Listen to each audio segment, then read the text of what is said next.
Boa noite, a paz do Senhor Jesus.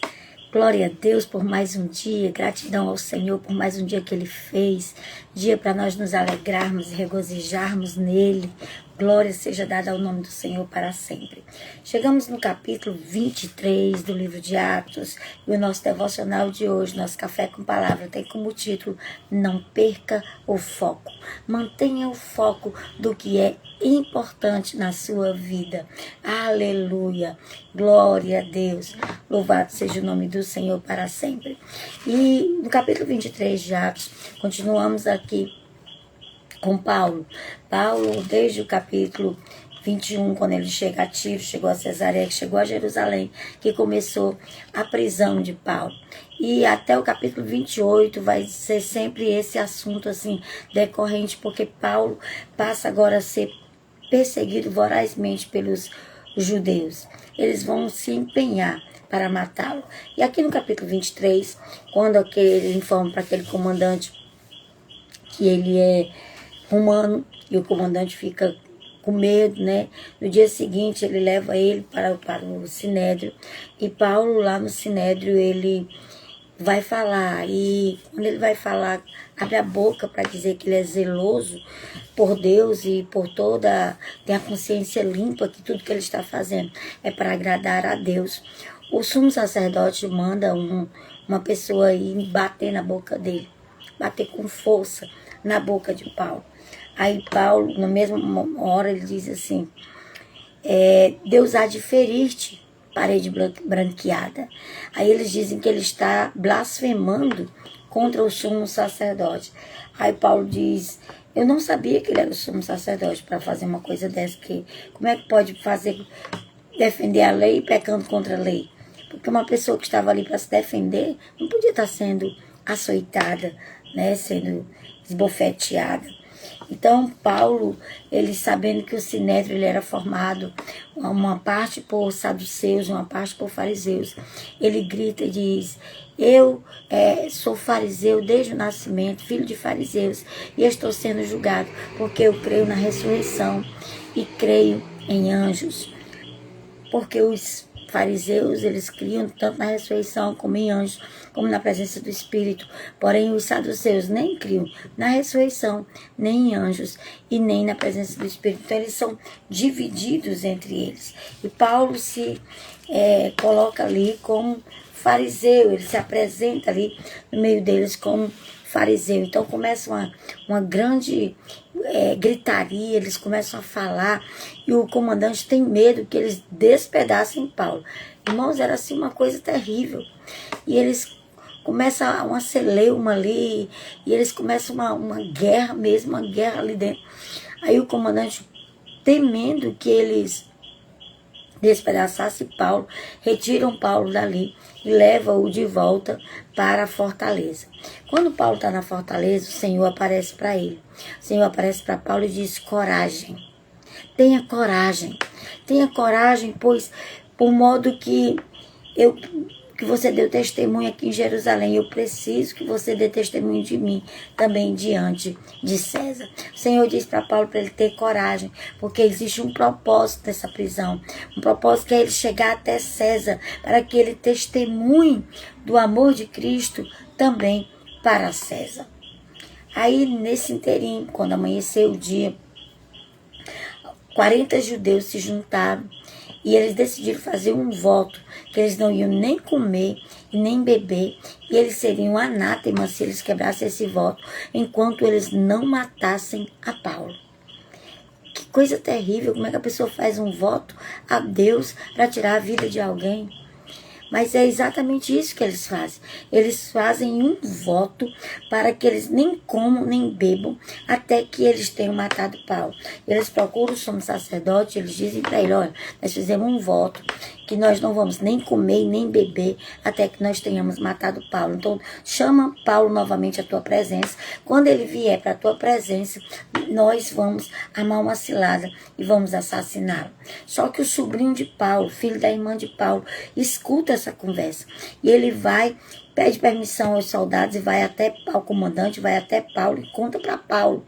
Aí Paulo chama o centurião e diz que ele tem algo para dizer para o comandante. Ele vai até o comandante e conta o que ele ouviu daqueles judeus, que havia uma cilada preparada para Paulo, que eles se juntaram no número de 40 judeus, sem comer e sem beber, até que eles tivessem matado Paulo. Então o Senhor intervém nessa situação. Deus usa esse comandante. Ele manda juntar 2 centuriões, 200 soldados, 200 arqueiros, 200 flecheiros, homens capazes, e mais 70 de montaria, e mais uma montaria para Paulo. E eles mandam tirar Paulo dali de madrugada, na terceira vigília, por volta das 3 horas da manhã, tirar Paulo daquela fortaleza e levar Paulo até Félix, o governador. E ele faz uma carta recomendando o que está acontecendo ali para Félix, o governador. A partir do versículo de número 26, é essa carta que ele faz. Quem faz é Cláudio Lisias, que é o comandante, e ele manda para Félix, que é o governador, e ele diz: olha, esse homem foi preso, se encontra preso. Ele é romano. Quando eu descobri que ele era romano, não pude deixar que os judeus o matassem. E ele não vi nele nenhum crime que fosse digno nem de morte, nem tampouco de prisão. Mas ele está indo. Estou recomendando ele para você, para o Senhor, para que o Senhor tome as devidas providências. Então eles mandam Paulo até o governador Félix. Quando ele chega na presença de Félix, Félix lê a carta e diz para ele que quando os judeus chegarem, o pessoal do Sinédrio chegar, depois que eles chegarem, ele vai ouvi-lo e então ele vai tomar uma decisão em relação a Paulo. Boa noite, meus amados irmãos e irmãs. A paz do Senhor Jesus. Deus abençoe vocês. Nós estamos aqui no capítulo 23 de Atos, quando Paulo continua preso. Agora ele sai, é tirado na madrugada de Jerusalém e é levado até Félix pelo comandante, com mais 200 soldados para protegê-lo, mais 70 homens da montaria, para que os judeus não o matem, pois eles fazem um voto que não vão comer nem beber até que tenham matado a Paulo. E a gente lê esse capítulo e a gente fica surpreso. Como é que pessoas podem ser tão más? Mas, irmãos, por incrível que pareça, essas coisas ainda existem. De outras maneiras, com outros modos operantes, mas com a mesma intenção. Do mesmo jeito que fizeram com Paulo, ainda existe nos dias de hoje quem queiram fazer com aqueles que pregam o Evangelho. Que Deus tenha misericórdia e nos ajude a permanecermos firmes e constantes como foi Paulo. Se você for do capítulo 20 até o 28, você vai ver o quanto Paulo padeceu por pregar o Evangelho, o quanto ele padeceu por amor ao Evangelho. É por isso que ele afirma que ele não tem a vida dele por preciosa, que para ele, alguns dias que ele vivesse, era lucro, pois o que importava era fazer a vontade do Senhor. Que ensino tremendo Paulo nos ensina. Que ensino extraordinário nós podemos aprender com o nosso querido irmão, o apóstolo Paulo. Glória seja dado ao nome do Senhor. Amanhã, o capítulo 24, é quando ele vai fazer a sua defesa diante de Félix e quando chegam alguns judeus para acusá-lo. E amanhã a gente continua em nome de Jesus em Atos dos Apóstolos. E o nosso devocional de hoje tem como título: Não perca o foco. É muito importante nós mantermos o foco. Paulo, ele não desistiu porque ele tinha um foco. O foco dele era chegar até César. Deus fala para ele, o próprio Senhor Jesus aparece para ele e diz: coragem, Paulo, pois importa que tu chegue até Félix para levar o meu nome. E a partir daí, tudo que vai acontecer. Ele tem um foco, que é chegar até Félix para falar do amor de Deus ali naquele lugar. Então ele não desiste, nada é capaz de tirar o seu foco. Que nós também possamos ter um foco, que é Jesus, e nada venha tirar a nossa visão e a nossa atenção do nosso foco. O versículo de hoje é Provérbios capítulo 4, verso 25, que diz assim: olhe sempre para a frente, mantenha o olhar fixo no que está adiante de você. Quando o autor dos Hebreus escreve o capítulo 12 de Hebreus, ele fala como uma corrida, e ele diz que a gente tem que ter um olhar naquele que é o autor e o consumador de toda a nossa fé. Se a gente não tiver o foco, nosso olhar voltado para aquele que é o autor e consumador da nossa fé, nós vamos desanimar no meio da caminhada, porque a caminhada é difícil, aparecem muitas coisas para nos fazer desistir, mas nós precisamos manter o foco. Vamos ver o que diz o nosso devocional. Talvez você já tenha visto uma foto icônica do atletismo com 2 homens correndo. O primeiro colocado está focado, olhando para a frente. O oponente, por sua vez, olha para o outro corredor. O que o autor que está dizendo é o seguinte: talvez você até já tenha visto alguma foto assim. Se você observar numa corrida, o primeiro colocado, ele sempre está olhando para o alvo. Ele está olhando para a linha de chegada. Ele está olhando para a faixa. Ele não tira o olhar de lá. No entanto, o segundo e o terceiro colocados, eles ficam olhando se os outros estão acompanhando eles. E isso acaba fazendo com que eles percam o foco e diminuam o passo e percam a corrida. Por isso, a importância de nós mantermos o nosso olhar no foco, o nosso olhar em Jesus, o autor e o consumador de toda a nossa fé. Isso significa que enquanto o vencedor está com os olhos fitos na vitória, o oponente está distraído com o que não importa, olhando para o outro. Isso faz com que ele perca velocidade.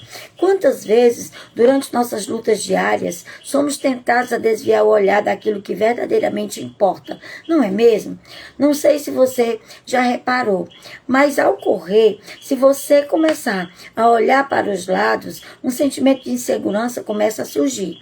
Você se sente vulnerável a tropeços e quedas e acaba reduzindo a sua velocidade. Se você não tiver o seu olhar no foco, que é Jesus, olhando para a linha de chegada, alguma coisa vai tirar a sua atenção e você vai começar a perder velocidade. Você pode tropeçar, você pode cair. Por isso, o conselho hoje é: mantenha o foco. Aleluia.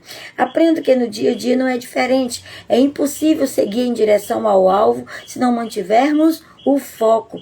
Às vezes olhamos para os lados e acabamos nos comparando, nos deixando influenciar ou tomando atalhos que não foram abertos por Deus. E dessa forma acabamos nos distanciando completamente da vontade dele para a nossa vida. Então, se nós não tivermos o nosso olhar no foco, naquilo que Deus diz para nós, na palavra de Deus, no Senhor Jesus, nós vamos acabar perdendo velocidade, ou pegando algum atalho, ou mesmo caindo, ou mesmo nos deixando influenciar pelas outras pessoas que estão ao nosso redor, ou pelas escolhas erradas que outros fizeram. Então nós precisamos, se nós queremos chegar lá no fim da nossa corrida para receber do Senhor o nosso prêmio, quando ele vai dizer assim para nós: vinde benditos de meu Pai, tomai por herança o reino que está preparado antes da fundação dos séculos. Nós precisamos manter o foco,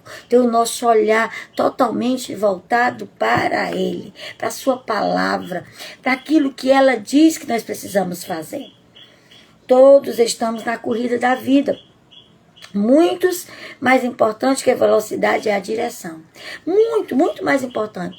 Nessa corrida para o céu, não é uma corrida de velocidade, é uma corrida de resistência. É quem resistir até o fim. É quem for fiel até o fim que vai receber a coroa da vida. Não é quem chegou mais rápido. Não é quem correu mais. Não é quem estava mais preparado fisicamente. Mas é quem estava preparado espiritualmente para manter o foco e não desistir. Aleluia! Tenha isso claro no seu coração. Nós estamos numa corrida. E é uma corrida de resistência. Não é uma corrida de velocidade. Nós corremos. Ao contrário de uma competição qualquer, em que corremos contra outras pessoas, na nossa vida, o nosso maior oponente, na maioria das vezes, somos nós mesmos. Somos nós, irmãos, que olhamos para um lado, olhamos para o outro que está chegando e a gente não chegou ainda, e a gente acaba perdendo o nosso foco, acaba nos sabotando. Então tenha disciplina. Assim como numa corrida, a pessoa precisa ter disciplina. Uma pessoa que vai participar de uma maratona, ela não come tudo que vê pela frente, ela tem que ter preparo físico, ela não pode correr, por exemplo, com a mala nas costas, ela não pode correr, por exemplo, de paletó e gravata, ela corre com as roupas apropriadas e ela tenta se desembaraçar, como diz o autor dos Hebreus, se desembaraçando de todo peso que tenazmente nos assedia. Se você for tentar essa corrida da vida levando muito peso, você não vai conseguir. Você não vai chegar no final. Por isso que a gente tem que se livrar de todo peso. É o orgulho, é a altivez, é a falta de perdão, é a mágoa, a amargura, a tristeza. Tudo isso a gente tem que tirar. Porque se a gente for correr com todo esse peso, uma hora a gente não vai conseguir. Uma hora a gente vai parar para descansar. E nessa parada Jesus pode voltar. Que o Senhor nos ajude. Que nós não venhamos a correr achando que estamos correndo contra os nossos irmãos. A nossa corrida não é contra os nossos irmãos. A nossa luta, a nossa batalha não é contra carne nem sangue, mas contra principados e potestades, espíritos dominadores que vivem nos ares. É contra esses que nós lutamos. É contra esses a nossa luta. Não é contra nem carne, nem sangue. Aleluia. Então, ao contrário de uma competição em que concorremos contra outras pessoas. Na vida, nosso oponente, na maioria das vezes, somos nós mesmos e nos distraímos. E se nós nos distrairmos, se nós olharmos para um lado ou para o outro, nós vamos perder a velocidade da nossa corrida. Perdemos o foco e nos auto-sabotamos, atrasando assim os planos de Deus para a nossa vida. Se nós olharmos para um lado e para o outro, nós paramos. E quando nós paramos, nós atrasamos os planos de Deus para a nossa vida. Às vezes, aquele plano já está quase chegando para se concluir. Aí nós sabotamos com os nossos olhares tirados do foco, com as nossas escolhas erradas. Que nós possamos manter o foco em nome de Jesus. Concentre-se no que Deus confiou e espera de você. Não perca o foco. Olhe para Jesus, o autor e o consumador de toda a nossa fé. Saiba que há um propósito personalizado para cada um de nós. Tem algo que o Senhor deixou, determinou, desenhou para mim, para você fazer, que só eu posso fazer, só você pode fazer. Esse é o meu propósito, esse é o seu propósito. Fuja das distrações e das comparações. Não se compare com ninguém. Você é único. A forma que Deus criou você, não existe outra igual. Nem os nossos filhos foram feitos da mesma forma. Cada um de nós somos únicos, pessoas que o Senhor fez com um propósito diferente uns dos outros. Então hoje, levante a cabeça, pois a cada passo que você der, você estará mais próximo do seu destino, mais próximo do propósito que Deus tem para a sua vida. Se erga em Deus, se levante em Deus nesta noite, se encha da armadura do Senhor.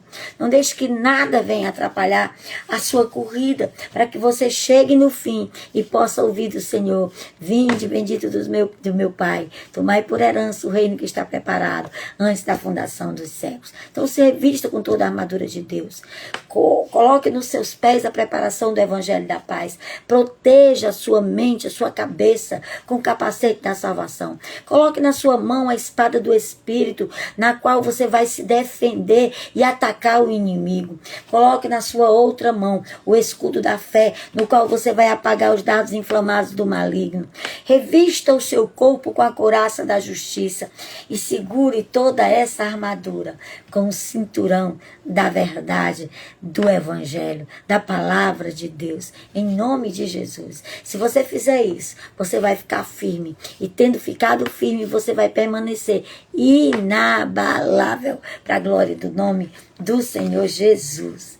A frase do nosso devocional é: na maratona da vida, o foco é a chave para grandes conquistas. Então, nessa maratona que nós estamos vivendo, na nossa vida, o foco Manter os olhos no autor e consumador da nossa fé é a chave para grandes conquistas, para grandes vitórias, para você ser mais do que vencedor e para você viver o extraordinário de Deus. Aleluia.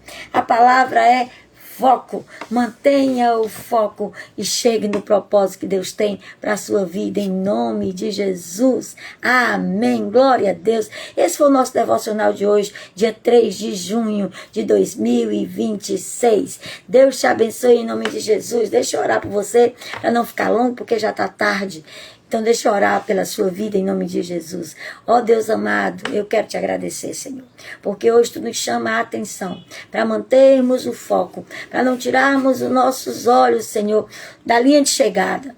Ó Deus querido, temos os nossos olhos voltados, que aquele que vencer herdará a coroa da vida, Senhor.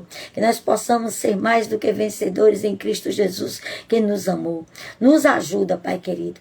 Nos prepara, nos fortalece, nos reveste com toda a armadura, para que possamos ficar firmes, Senhor, e possamos permanecer inabaláveis para a glória do Teu nome. Abençoa Teus servos que estão nessa live e os que ainda vão assistir.